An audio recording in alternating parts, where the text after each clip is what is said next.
There's more encouraging news today, though, in the race for a vaccine.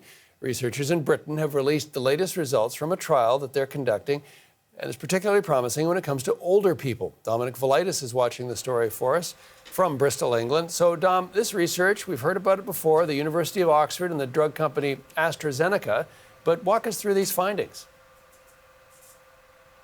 Well, as you know, John, the challenge with developing any COVID vaccine is really to trigger the body to fight back against the virus, regardless of how old someone is. Older people tend to have weaker immune systems, which perhaps don't function as well as they do in younger people. But these peer-reviewed trial results from the team behind the vaccine at University of Oxford show that adults aged 70 years and older had exactly the same response as younger adults aged 18 to 55. Not only that, John, these initial results show that this vaccine is also well tolerated in the elderly. Older people tend to feel a bit rough, perhaps a bit fluey for the first 24 hours after receiving a vaccination, but not so much the case with this particular one.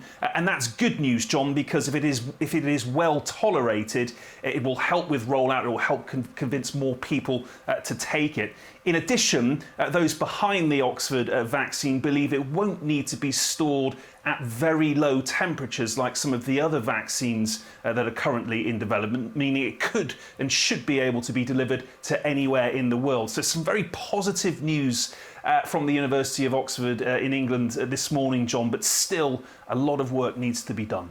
So let's talk about that work. What's next for this trial, Dom?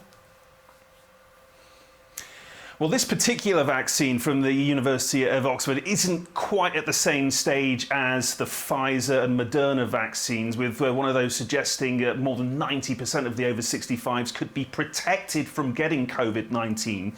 It's still too early to say if the Oxford vaccine will actually stop people from getting COVID. Trials which started back in August are continuing on that front, and it's possible we may get an answer before Christmas. But the data then has to go to regulators for approval, and even then, even if this vaccine is green-lighted, even if it is given the go-ahead, there is the huge, monumental task effort of rolling the vaccine out, of distributing it to people around the world. So it is certainly a step in the right direction. It is good news, but plenty of work needs to be done. And I think it's also important, John, to point out that there is no competition between the Oxford vaccine and others which are in development. There is acknowledgement that we need several to be successful if everybody is going to be vaccinated and protected against getting COVID. John.